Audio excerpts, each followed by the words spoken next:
लालची सास और चंट बहू।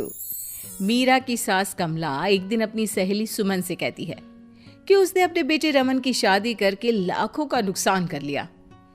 कमला जी ऐसा क्यों कहती हो? भला मीरा में क्या बुराई है? अरे सुमन बहन, क्या बताऊं, इस मीरा ने तो मेरी नाक में दम कर रखा है। ना ही घर का कोई काम करती है और ना ही बाहर कमाने जाती है। अरे भला फ्री की रोटियां तोड़ने के लिए इसे लेकर आई थी क्या मैं? अरे जी आजकल तो ऐसा ही हाल है सबका। दहेज में एक गाड़ी क्या ले आती है कि बस सर पर बैठ के तांडव करने लगती है। मेरी बहू मीरा तो दहेज में एक फूटी कोड़ी भी नहीं लाई, फिर भी रोज महारानी मुझे उंगली पर नचाती है। जी फिर तो बहुत गलत बात है। तुम्हारी भी गलती है, बिना दहेज के ब्याह किया ही क्यों? अरे मैं तो अच्छा और बहुत दहेज लेती, आखिर मेरा बेटा इंजीनियर है। पर तेरे जीजा जी दहेज के खिलाफ है ना। बेकार कॉलेज के प्रोफेसर, अरे दुनियादारी की समझ ही नहीं है, बस अपने किताबों की दुनिया में ही रहते हैं। अरे जी अभी भी कुछ नहीं बिगड़ा, थोड़ा काम में लगाओ, खुद दहेज चल के आएगा। कमला को सुमन की बात समझ में आ जाती है और उसे सुमन का सुझाव अच्छा भी लगता है।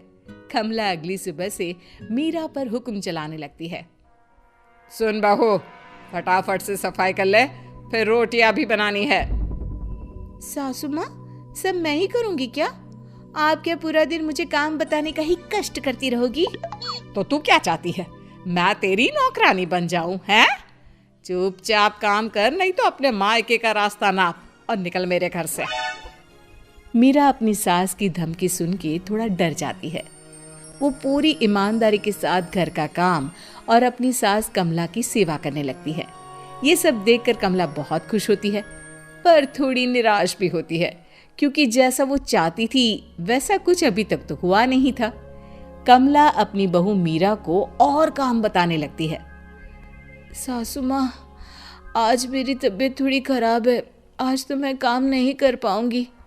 अच्छा, तो ऐसा करती हूँ, एक गाड़ी मंगा देती हूँ जो तुझे तेरे मायके छोड़ आए। अब तेरे दहेज में कोई नौकरानी तो आई नहीं जो तुझे आराम करने दूं। पर सासू माँ, मैं तो मैं मत कर और हाथ चला जल्दी जल्दी। आज तो कपड़े भी दुनिया भर के हैं, कौन धोएगा तेरे अलावा? मीरा बीमार हालत में भी काम करने लग जाती है। मन ही मन सोचती है कि क्यों न कुछ ऐसा किया जाए जिससे इस बुढ़िया की चिक बंद हो जाए। मीरा समझ तो चुकी थी कि उसकी सास अचानक ऐसा व्यवहार क्यों कर रही है, इसलिए अब वो प्लानिंग में लग जाती है। अगली सुबह मीरा तैयार होकर अपनी सास के पास जाती है। सासू माँ, मैं अपने मायके जा रही हूँ, 2-4 दिन में वापस आ जाऊंगी। वाह जी वाह, और काम कौन करेगा घर का? सासू माँ, 2 दिन की तो बात है बस। जा चली जा, पर फिर वापस आने के बारे में सोचना भी मत। मीरा जानती थी कि घर में वापस घुसने के लिए उसे क्या करना है। वो अपने मायके पहुंचती है और रोने लगती है। उसके माता पिता उसे रोने का कारण पूछते हैं, पर वो कुछ नहीं बोलती। तभी मीरा की माँ उसके हाथों की तरफ देखती है। मीरा, ये तेरे हाथों के नाखून कहाँ गए? तुझे तो नाखून बड़े करने का बड़ा शौक है ना? माँ, उस घर के बर्तन और कपड़े धो धो कर मेरे नाखून ही नहीं बल्कि हाथ भी घिस गया है। अब तुमने मेरे साथ ना कोई नौकरानी भेजी, ना कोई सुख की सुविधा। मीरा के माता पिता समझ जाते हैं कि मीरा को दहेज का सामान चाहिए। अगले ही दिन मीरा के माता पिता उसके लिए एक वॉशिंग मशीन और फ्रिज मंगवा देते हैं। मीरा ये देखकर बहुत खुश होती है और खुशी खुशी अपने ससुराल जाने की तैयारी करने लगती है। मीरा जब अपने ससुराल पहुंचती है तो उसकी सास उसे देखकर बहुत खुश होती है। अरे मेरी प्यारी बहू, आ गई तू? और ये फ्रिज, वॉशिंग मशीन, अरे भाई इन सब की क्या जरूरत है? सासू माँ, जरूरत आपको नहीं मुझे है, क्योंकि घर का काम तो मुझे ही करना पड़ता है ना। मीरा की बात सुन के कमला गुस्से से बोलती है। बहू रानी, तू मेरी बात सुन ले, मैं तेरे इस दहेज के सामान के सामने झुकने वाली नहीं हूँ। घर का काम तो तुझे ही करना पड़ेगा। अब कमला और दहेज लेने के चक्कर में मीरा का काम बढ़ाने लगती है। वो जानबूझकर गंदगी फैलाती और बना हुआ काम बिगाड़ने लगती। मीरा बहुत परेशान हो जाती है। वो अपनी सहूलियत के हिसाब से हर चीज अपने मायके से मंगवा लेती है। धीरे धीरे कमला की चाल कामयाब हो जाती है, पर वो मीरा की चाल नहीं समझ पाती। धीरे धीरे मीरा भी अपने मकसद की तरफ बढ़ने लगती है।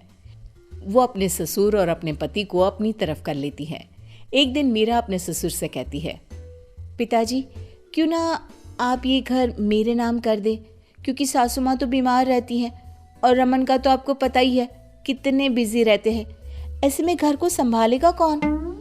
हाँ बहू, मुझे लगता है कि तुम बिल्कुल सही कह रही हो। इस घर को संभालने वाला कोई तो होना चाहिए। ये कहकर मीरा के ससुर जी अपनी पूरी प्रॉपर्टी मीरा के नाम कर देते हैं। मीरा बहुत खुश होती है क्योंकि वो अब अपने मकसद में कामयाब हो गई थी। इस बात की खबर कमला को भी लगती है। कमला को जैसे ही पूरी बात पता चलती है, उसके पैरों तले जमीन खिसक जाती है। वो गुस्से में मीरा के पास जाती है। अरे करमजली, तू तो बहुत चंट निकली। मैं तुझसे घर का सामान ही मंगवाती रह गई और तूने पूरा का पूरा घर अपना बना लिया। सासू माँ, अब आप घर का काम करने की भी आदत डाल ही लो, क्योंकि अब मैं तो कुछ करूंगी नहीं। और हाँ, अगर आपने काम करने में आनाकानी की तो इस उम्र में मायके नहीं बल्कि बुजुर्गों के आश्रम भेज दूंगी। मीरा की बात सुनकर कमला बहुत दुखी होती है। वो अपनी सहेली सुमन के पास जाती है और उसे सारी बात बताती है।